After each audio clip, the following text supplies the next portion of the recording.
안녕하세요. 말씀 메이커리 595번째 시간 기도하심을 시작하겠습니다. 거룩하신 주님 감사합니다. 주님의 말씀을 묵상합니다. 성령님께서 말씀에 조명이 되어 주시옵소서. 우리 주 예수 그리스도님의 이름으로 기도합니다. 아멘.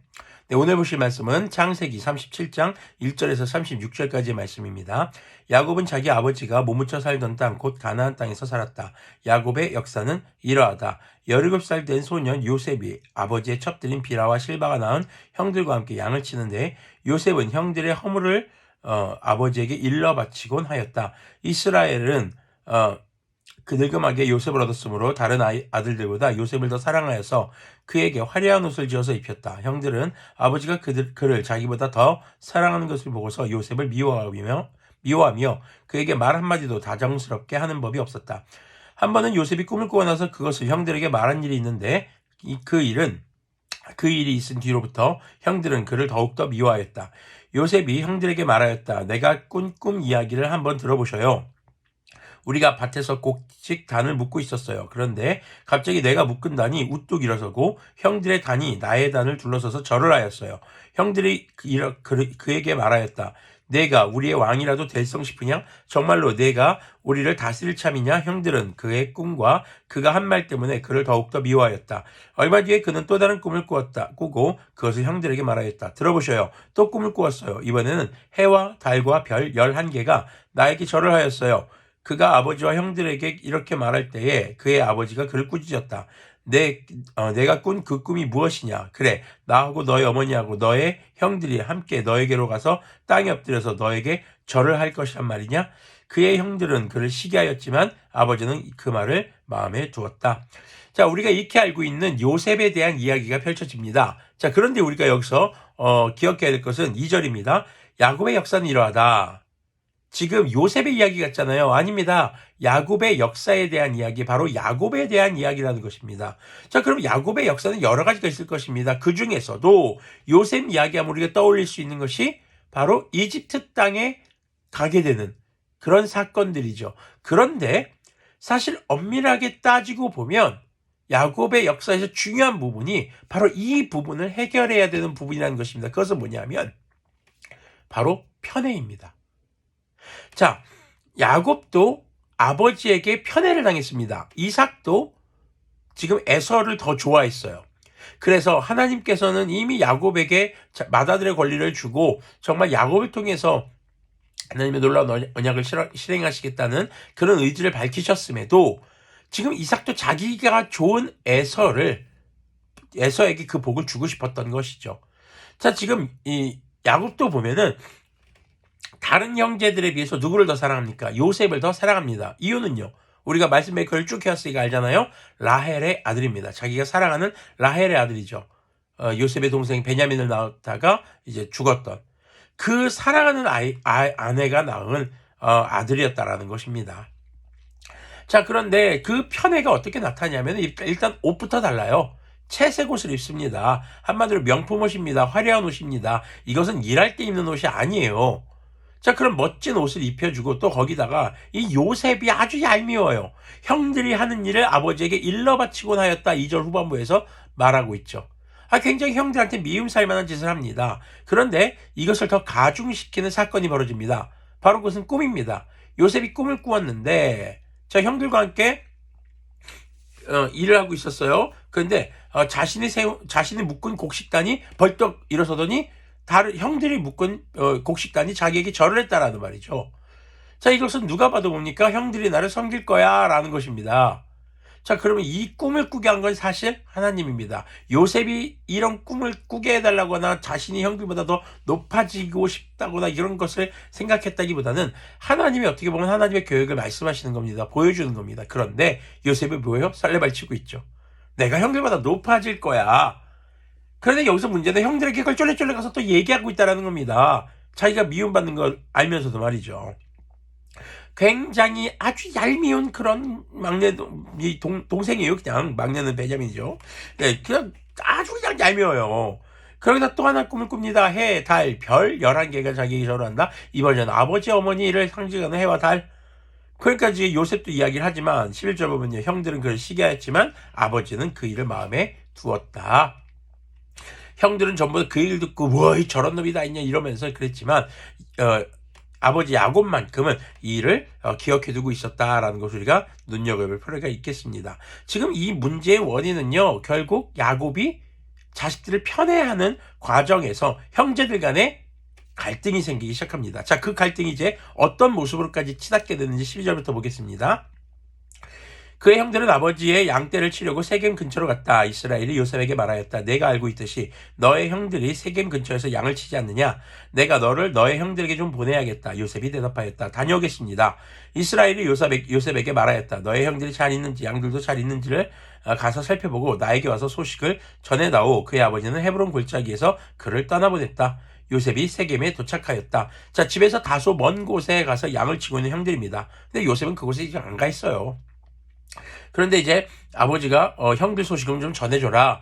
형들 입장에서는 뭐예요? 또 우리 일러 바치는 놈이구나 라는 생각이 들 수 있겠죠. 근데 세겜에 도착했는데 형들을 못 만납니다. 15절 보면요. 어떤 사람이 보니 요셉이 들에서 헤매고 있었다. 자, 헤매고 있었다는 건요, 그냥 단순히 이리저리 방황하고 있는 게 아니라 찾아 헤매는 겁니다. 어디 갔지? 형들이 여기 집 있어야 되는데 두리번 막 이러고 있으니까 사람이 보면서 아유, 뭘 저렇게 어린 놈이 찾아다니나 라는 생각이 들었겠죠. 그가 요셉에게 물었다. 누구를 찾느냐? 요셉이 대답하였다. 형들을 찾고 있습니다. 우리 형들이 어디에서 양을 치고 있는지 나에게 알려주시겠습니까?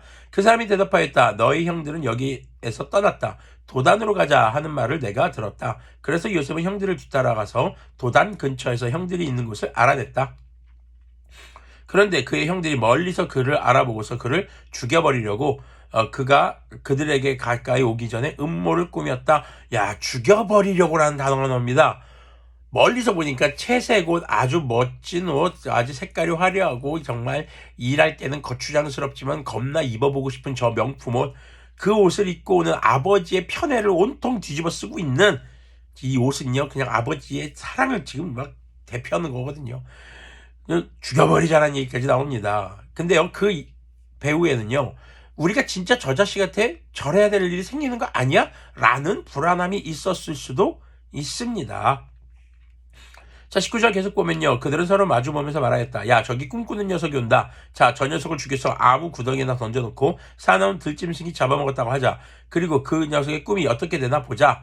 지금 이 형들에게는 이 꿈에 대한 내용이 아주 지금 많이 신경 쓰이는 그런 것으로 보여집니다. 21절 보면요, 루벤이 이 말을 듣고서 그들의 손에서 요셉을 건져내려고 그들에게 이렇게 말하였다. 목숨만은 해치지 말자.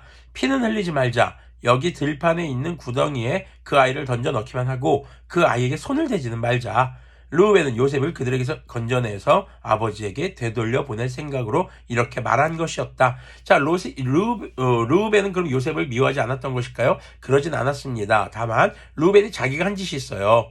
아버지의 첩과 지금 좀 적절치 못한 관계를 가졌단 말이죠. 어쩌면은 그런 사건으로부터 해서 좀 더 용서받고 싶고 아버지의 눈 받고 나지 않고자 하는 그런 마음이 좀 있었던 것은 아닐까라는 생각도 해볼 수 있습니다.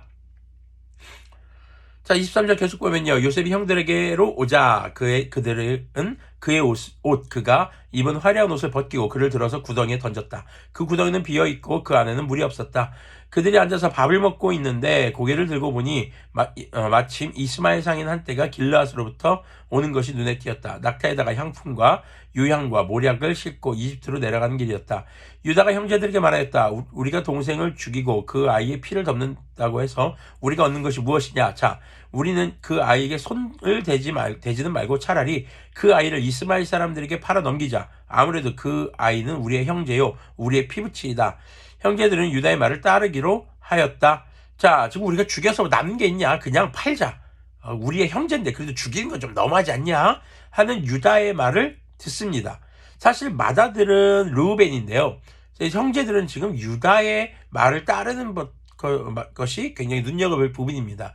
나중에 야곱의 이 맏아들의 권리를 사실 유다가 가져가고 유다 지파에서 예수님이 오죠. 자, 그런 것들, 그런 흐름들을 볼 때 아마도 유다를 좀 더 부각시키고자 했던, 그리고 유다가 형제들을 굉장히 좀 영향력이 있었던, 유다는 형제들에게 영향력이 있었던 인물이었던 것이 아닌가라는 것을 좀 강조하는 것처럼 보이기도 합니다.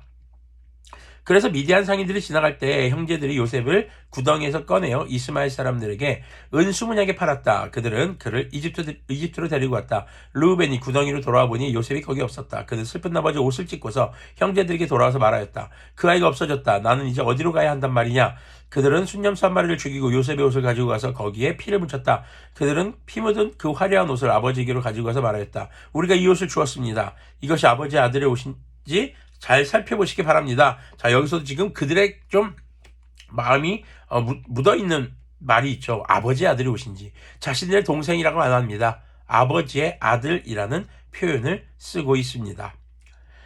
자, 야곱은 슬픈 나머지 옷을 찢고 베옷을 걸치고 아들을 생각하면서 여러 날을 울었다. 그의 아들, 딸들이 모두 나서서 그를 위로하였지만 그는 위로받기를 마다하면서 탄식하였다. 아니다. 내가 울면서 나의 아들이 있는 스올로 내려가겠다.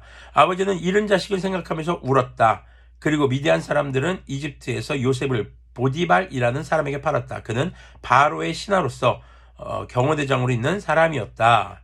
자, 오늘 말씀의 이 형제들 간의 이 갈등의 원인은 결국 야곱의 요셉 편애입니다. 그럼 이것의 본질적인 문제는요, 하나님의 뜻, 아니면 부모로서 자녀를 마땅히 사랑해야 되는 것, 이 모든 것들을 떠나서 자기의 기호대로 했다는 겁니다. 내가 사랑하는 여인의 아들만 살아가는 모습이 결국에는 야곱에게 남아있는 큰 문제였던 것이죠. 앞서서도 계속 지적했지만 다른 아들들이 저지르는 죄에 대해서 그게 따끔하게 혼나거나 특히 자기의 딸이잖아요. 레아의 딸인, 그 레아를 통해서 낳은 딸인 자기의 하나밖에 없는 딸이 아주 안 좋은 일을 당했는데도 뭐 거기에 대해서 분노하거나 이러지도 않습니다. 지금 사실 야곱의 인생에 있어서 이런 자녀에 대한 편애, 사실 이것은 여인에 대한 편애로도 이어질 수 있는 부분입니다. 라헬 한 사람만 사랑하는 거 굉장히 지고지순한 것 같지만 이미 자신의 삶에 주어진 자녀들을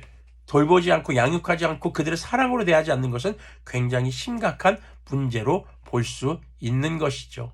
자, 그런 야곱의 편애와 그리고 기호를 따라 살아가는 삶이 어떻게 펼쳐질지 우리가 이제 이 요셉의 이야기를 통해서 그의 변화를 이제 보게 될 것입니다.